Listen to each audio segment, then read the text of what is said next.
the US journalist Jeff Stein concluded a series of interviews with senior US politicians by asking them all one very simple, very straightforward question, which he asked to each one of them at the end of his interview. He said, "Do you know the difference between a Sunni and a Shia?" And he was astonished by the responses he got. "To be honest, I don't know," said Congressman Terry Everett, a member of the House Intelligence Committee. Some might say it needs renaming. In fact, the chairman of the US House Intelligence Committee, Congressman Sylvester Reyes, when asked whether Al-Qaeda was Sunni or Shia, answered, "Probably Shia," which of course it isn't.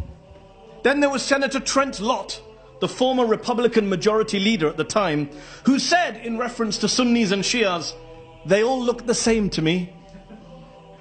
Perhaps a quite nice sentiment, looking back. Ladies and gentlemen, brothers and sisters, on the one hand, we have leading politicians, leading members of the media, full of misconceptions about Sunnis and Shias, some of them bent on pushing misinformation about the Sunni-Shia split and blaming all of the problems in the Middle East on this ancient Sunni-Shia split and hatred. Nothing to do with Western interventions, of course. And on the other hand, you have Muslims ourselves contributing to the nonsensical, alarmist and ill-informed coverage of the Sunni-Shia divide within Islam, either by tearing chunks out of one another, both verbally and sadly physically, or by turning a blind eye to the growing hatred and ignorance within some of our own communities. Now, we British Muslims should be proud of the fact that, contrary to what you might read in the newspapers, we are a peaceful, law-abiding, well-integrated, philanthropic community. Recent polls show that British Muslims are more patriotic than any other faith group. In fact, we're more patriotic than all of Scotland, apparently. And the Muslim Council of Britain, the MCB, should be particularly commended for having taken a very inclusive, very open-minded, very non-sectarian approach to these issues in recent years, to the specific issue of intra-Muslim unity, with events like this event, for which, yes, I will add my voice to Dr. Shafi's. Mrs. Unayza Malik should get a lot of credit for organising an important event like this Unity Iftar. But we can't bury our heads in the sand either. Just a few weeks ago, here in London, 5 young extremists were found guilty of violently assaulting a random Shia man round the corner from here in Edgware Road, while shouting, "Shias are kafirs, they are the enemy within, they are evil." Go spend a few hours on social media as well, on Twitter or Facebook, as I unfortunately spend a lot of time doing, and you'll see vile and offensive things being said by Muslims about other Muslims. And it's getting worse, not better. Look, don't be fooled or duped. This is not about our very genuine and our very legitimate disagreements over Islamic theology, Islamic history, Islamic law.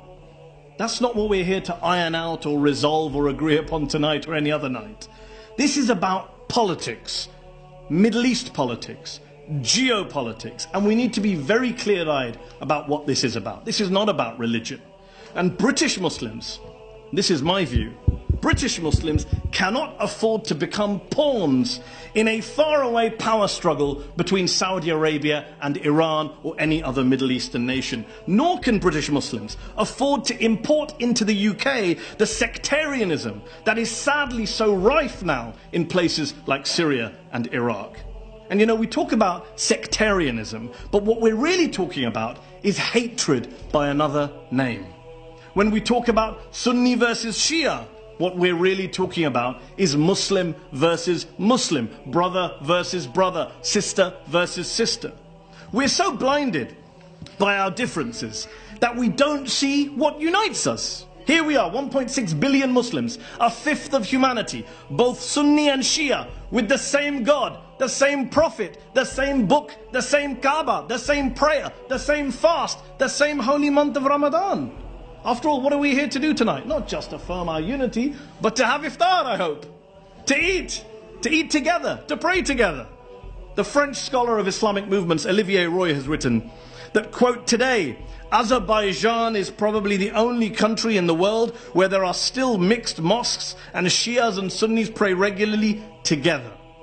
as British Muslims, we should be working, in my view, to ensure we have such mosques, such joint prayers, such mixed events here in the UK much more regularly than we do. Remember, we British Muslims, whether we're Sunni or Shia, we face the same challenges and obstacles. We face the same Islamophobia and anti-Muslim bigotry, the same debates over radicalization and extremism. We endure the same attacks on our dress codes and on the halal meat that we eat. We share the same criticisms of our government's awful foreign policy in relation to the Muslim majority world.